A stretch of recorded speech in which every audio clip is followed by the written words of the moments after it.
Eyes بن عمر ایک صحابی ہیں اور فتح مکہ والے سال ابھی تک حضرت ابو سفیان رضی اللہ تعالیٰ عنہ مسلمان نہیں ہوئے تھے.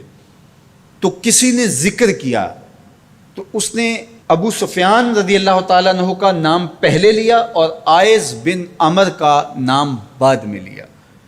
تو میرے اور آپ کے آقا و مولا ناراض ہو گئے اور فرمایا ایسا نہیں کرو گے، تم سردار ہیں قوم کے ابو سفیان اور یہ آئز ایک سادہ مسلمان ہیں، لیکن چونکہ یہ مسلمان ہیں لہٰذا نام لیتے ہوئے تم پہلے اس کا نام لو گے. اقبال کہتا ہے کہ قطرائے آب وضو کمبرے خوب تر از خون ناب کیسرے، کہ حضرت علی رضی اللہ تعالیٰ عنہ کے در کا غلام کمبر رضی اللہ تعالیٰ عنہ جب وضو کرتے ہیں اور ان کے وضو کے پانی سے جو قطرے گرتے ہیں وہ اس دور کی سپر طاقت سلطنت روم کا شہنشاہ کیسر، کہا کیسر کے خون سے وہ قطرائے وضو زیادہ قیمتی ہے جو محمد عربی کے غلام کے بدن کو چھو کے گزرتا ہے.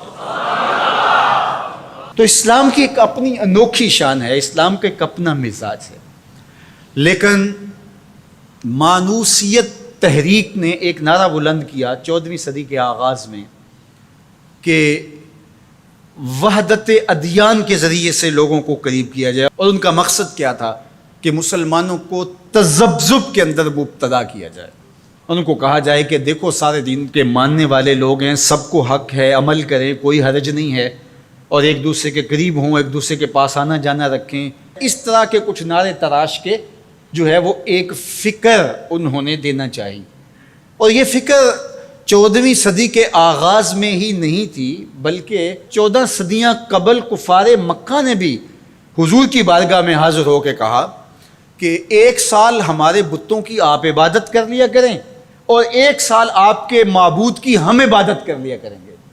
اس کا فائدہ یہ ہوگا کہ اگر آپ کا دین سچا ہوا تو ہمیں فائدہ ہو جائے گا، ہماری آخرت اچھی ہو جائے گی، اور اگر ہمارا دین سچا ہوا تو آپ کا کام بن جائے گا. باہمی مناقشت، لڑائیاں، الجھاؤ یہ بھی نہیں ہوگا، دونوں کا فائدہ ہو جائے گا. جب انہوں نے یہ پیشکش حضور سے کی تو حضور کے سینہ اطہر پہ سورہ الکافرون کا نزول ہوا. قل یا ایھا الکافرون لا اعبد ما تعبدون، اے محبوب فرما دو کہ جن کو تم پوجتے ہو ان کو میں نہیں پوجتا، اور جس کو میں پوجتا ہوں اس کو تم پوجنے والے نہیں ہو، اور جس کو تم پوجتے ہو میں کبھی بھی اس کو پوجنے والا نہیں ہوں. لکم دینکم ولی دین، تمہارا دین تمہارے ساتھ، میرا دین میرے ساتھ. تو یہ ایک الگ تشخص ہے میرے اور آپ کے آقا و مولا کے سینے پہ اتاری گئی صورت کے ذریعے سے جو واضح کیا گیا. ہر دور کے اندر ایسا ہوا، لیکن میں نے عرض کیا کہ 14ویں صدی کے اندر خاص طور پہ اس کا ڈور ڈالا گیا، اور اس وقت سے یہ تحریکیں چل رہی ہیں.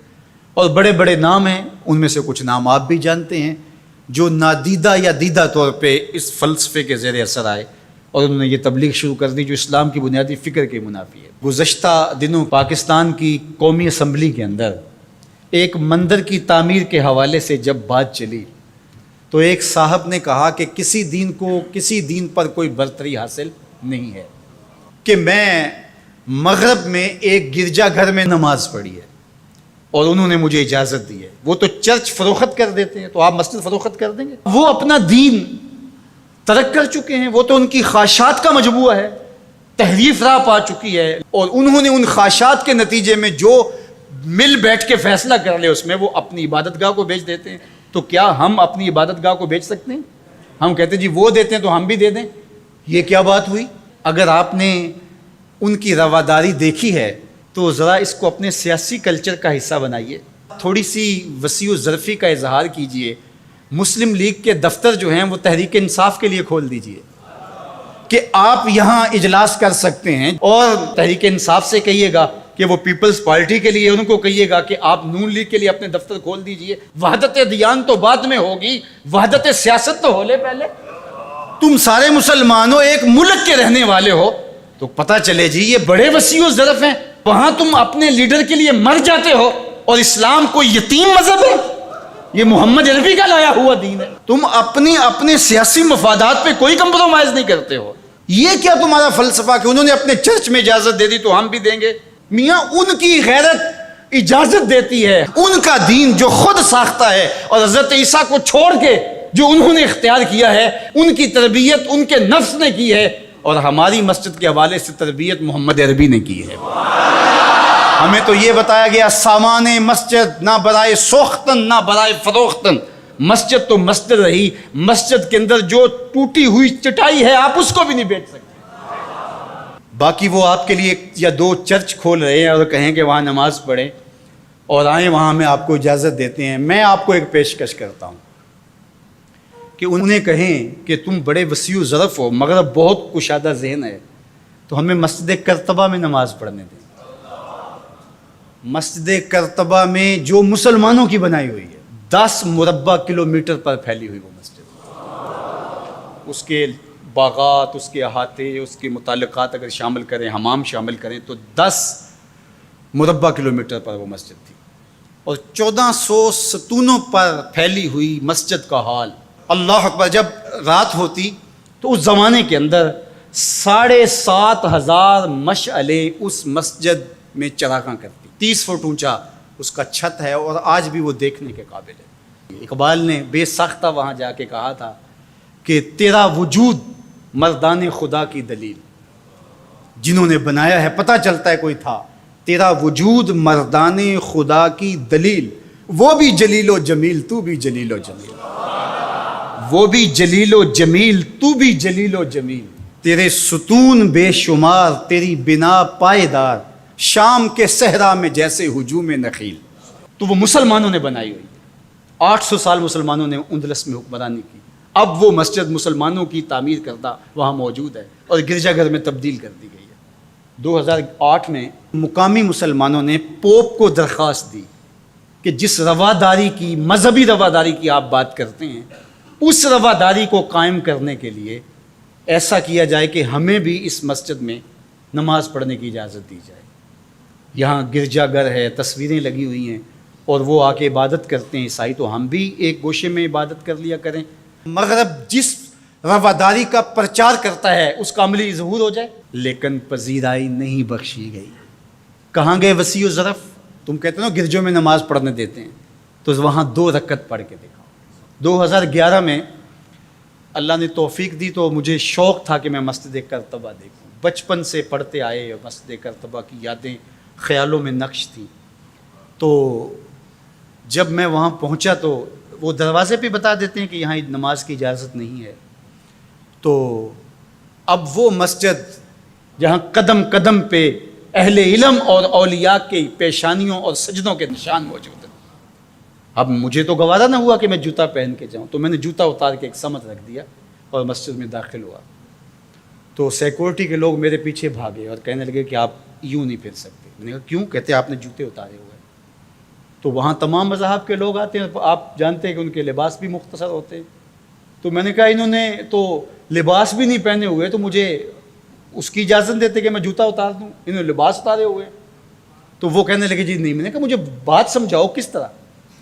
تو جو گفتگو ہوئی وہاں، جو میرے ساتھ ترجمان تھے ان کے ذریعے سے، وہ یہ تھی کہ چونکہ مسلمان مسجد کی تعظیم کرتے ہیں اور مسجد کی تعظیم عبادت کا روپ ہے، اور وہ مسجد کو تقدس دے کر کے اس کی تعظیم کرتے ہیں، اور آپ نے جو جوتا اتارا ہے آپ کی نیت میں مسجد کی تعظیم ہے، یہی ہے۔ میں نے کہا بالکل یہی ہے۔ یہاں بڑے بڑے مشائخ اولیاء بیٹھتے رہیں تو کس طرح میں اپنے جوتوں سے اس فرش کو رون دوں؟ تو انہوں نے کہا جی ہم اجازت نہیں دے سکتے۔ تو ان سے بہت کہا، لیکن وہ کہنے لگے یہ ہو ہی نہیں سکتا، تو ہم ساری مسجد نہیں دیکھ سکے اور واپس آ گئے۔ اور 2014 میں پھر دوبارہ جانا ہوا، پھر یہی میرے ساتھ مسئلہ ہوا۔ تم کہتے ہو بڑے وسیع ظرف ہے، میں اپنا تجربہ بتا رہا ہوں۔ تم کہتے ہو چرچ میں نماز پڑھنے دیتے ہیں اور وہ جوتے اتار کے نہیں جانے دیتے۔ او میاں، وہ تمہارے لیے ایک کھلونا رکھا ہے، تمہیں بہلانے کے لیے، تمہیں ورغلانے کے لیے وہ رکھا ہوا ہے۔ انہیں پتہ ہے اس سے بہل جائیں گے، اور وہ بھی شور جا کے کریں گے کہ ہماری مسجدوں میں بھی ایسا ہونا چاہیے، ہم بھی وسیع ظرف ہوں۔ وہ تمہیں دھوکہ اور فراڈ دینے کے لیے کیا ہے۔ اقبال نے کہا تھا اندروں تاریخ تر از چنگیز، یہ بظاہر میٹھے میٹھے لگتے ہیں لیکن ان کا اندر چنگیز سے بھی زیادہ تاریخ ہے۔ تو جو گرجے فروخت کر دیتے ہیں، آج آیا صوفیہ کہ ان کو کیوں تکلیف ہو گئی؟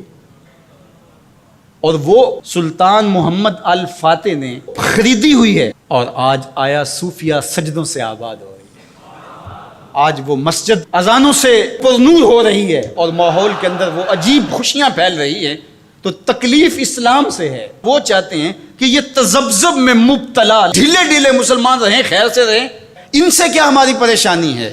مجھ کو پریشانی ہے تو اس امت سے ہے، اشک سحرگاہی سے جو ظالم کرتے ہیں وضو۔ تو آج آیا صوفیہ تکلیف کا سبب اس لیے بن گیا کہ یہ جو تحریک بپا کی گئی تھی وحدت ادیان کی، اور ترکی بھی ایک زمانے میں اس کا مرکز رہا، اور آج یہ ہے کہ وہاں آیا صوفیہ مسجد کی صورت میں بدل رہی ہے۔ لیکن مغرب خوش ہے کہ پاکستان میں مندر بن رہے ہیں، عربستان میں مندر بن رہے ہیں، اور اسرائیل کے ساتھ ہم عربوں کے تعلق کو مضبوط کر رہے ہیں، لیکن یہ تمہارا ادھورا سا خواب ہے جو کبھی پورا نہیں ہوگا، یہ وقتی ہوگا۔